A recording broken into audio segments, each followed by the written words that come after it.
Chennedy Carter is back. She is back. Back like she never left. This time, not in the U.S., but, a little bit further south in Mexico. Chennedy Carter just made her debut in Mexico over the last couple of days, and she did really well. She did really, really well. In her first game ever in Mexico, she had 16 points, 10 assists, 6 rebounds. That's a cool double-double. In her first game with Adelitas de... I can't pronounce the name of it. But anyway, she plays for a team, Adelitas. They play in the Mexican Women's Pro League, the LNBPF. This team, in her first game where she had a double-double, they beat the team they were going against. And so, yeah, that's cool. But the real story that I want to talk about, is why in the world is Chennedy Carter even in Mexico? Why? Why is someone who was dominating the WNBA last year overseas? Why? How in the world did she end up there? Because Chennedy Carter is one of the most electric, but also one of the most controversial and misunderstood players in women's basketball today. So, let's talk about it. So, Chennedy Carter was a star from day one. Star, absolute star. At Texas A&M, she was fantastic, like really, really good. We saw flashes of Allen Iverson in Chennedy Carter's game. From day one in college, we knew that she was fantastic. She was drafted, I believe, number 4 overall in 2020 with the Atlanta Dream. And after a dominant college career, she was good as a rookie. Made the all-rookie team. Looked like she was going to be like the next big thing in the WNBA. But then she was suspended indefinitely, I believe, for conduct detrimental to the team. There was reports that she had a altercation with a teammate. Then she made a stint over to the LA Sparks, where the pattern in a lot of ways repeated. She was benched and then she was waived. And it was like, wow, this player is extremely talented. We know how good she is. What happened? And of course, rumors galore and whatnot. But that's what happened. Benched, waived. Now she's out the WNBA. Then comes Chicago and Teresa Weatherspoon, where Teresa was like, actually, Chennedy, we want you back in this league. I'm signing you to a training camp contract. She signs to a training camp contract, and then she puts up career high numbers for the Chicago Sky last year, where Chennedy Carter really put the team on her back several times and absolutely dominated, guys. Absolutely dominated. Last season in the WNBA, Chennedy Carter averaged her career high 17.5 points a game. I believe that was 12th in the WNBA at the time.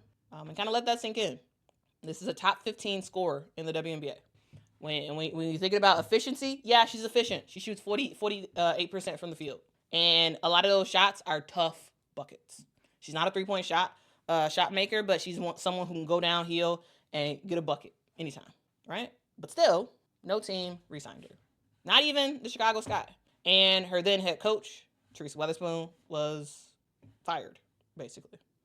And so, yes, can you point to some stuff? Sure, you can point to the Caitlin Clark flagrant foul that wasn't called a flagrant foul in the moment, but was called a flagrant foul later. You can point to the time where I can't remember exactly who was doing the press. They were doing after a Sky game was over. It was a press scrum where they were asking Sky players questions, and then you heard a lot of commotion that was seemingly from the locker room.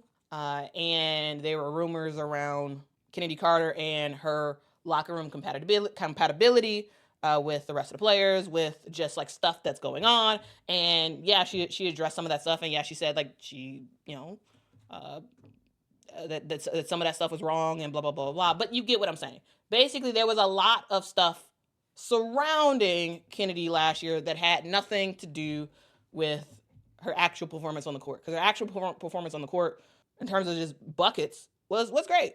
Really was. Really was. So, it is what it is. It is what it is. But Chennedy Carter's reputation, it was already shaky before last year. It just took another hit. And so Chennedy Carter, she ended up going overseas to China, which she's gone to China, before, but she went back to China in the offseason, and she dominated this past season in China. This is someone who was just, again, a fan-freaking-tastic player. According to Chennedy Report, a Twitter account that's like dedicated to all things Chennedy Carter, said that Chennedy Carter finished the season in China with averaging 32 points a game, 3 steals a game, playing 31 minutes a game. This is someone who had 6 40-plus points games, and then this is someone who had a 50-plus point game. She was a scoring champion. She was the steals champion in her league, and she was just all around dominant. Like she went over there and she dominated, absolutely dominated. Okay, and that's great. She's always been that type of player. This is someone who is a quick guard. She's crafty. She is fun. As I said, you can compare her to Allen Iverson because, she can do her thing. She can absolutely do her thing.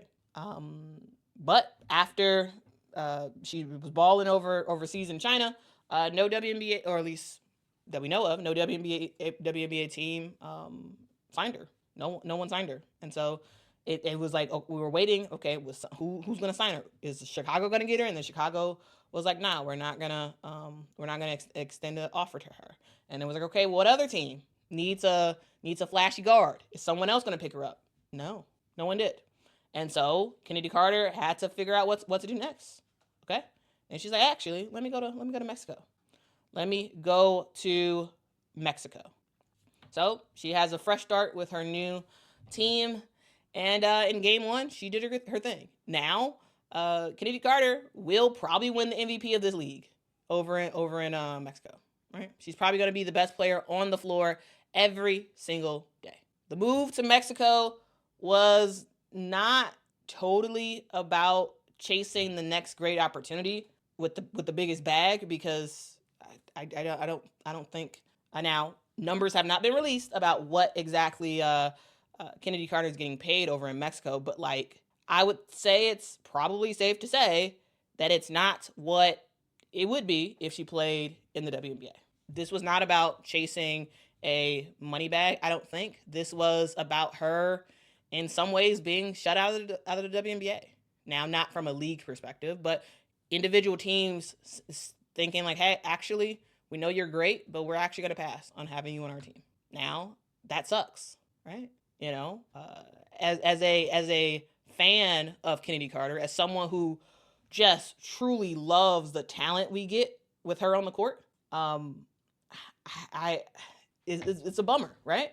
Because she's maybe blacklisted for the time being, not officially, of course, but unofficially, and yes. There are things that she has done that has kind of led us to this point, or at least perceived things that she has done that sort of led us to this point. And we'll ultimately see what happens. But here's the thing about Chennedy Carter. One thing is clear.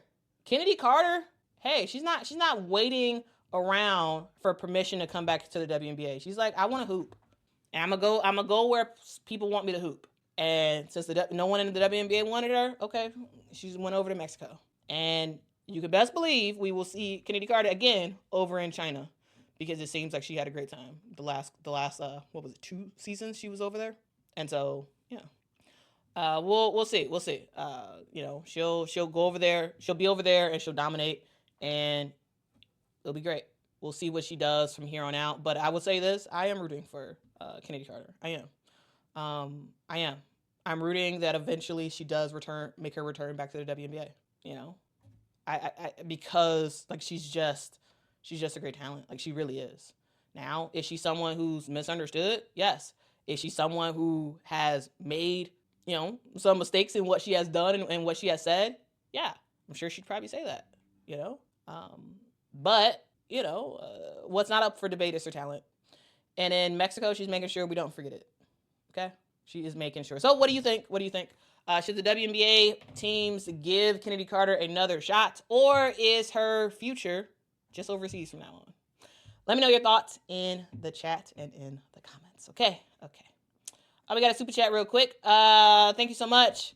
Crank that for the super chat. Says her attitude outweighs her talent, locker room.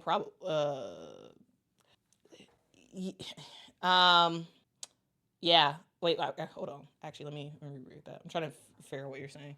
Her attitude outweighs her talent, locker room problem. All right. I think you're trying to. Sorry, I'm like slightly confused at what you're trying to say. Are you trying to say that she should be in the WNBA because her talent is better than like whatever else that is happening around her? And if so, that's up to each individual team to determine. All right. But I can tell you one thing: WNBA teams seem to be way more interested in PR now more than they ever have before, and that's something to note. That is something to note. Tulip thinks someone will pick her up mid-season when they need some wins. We'll see. Yeah, I think that would be fun. All right.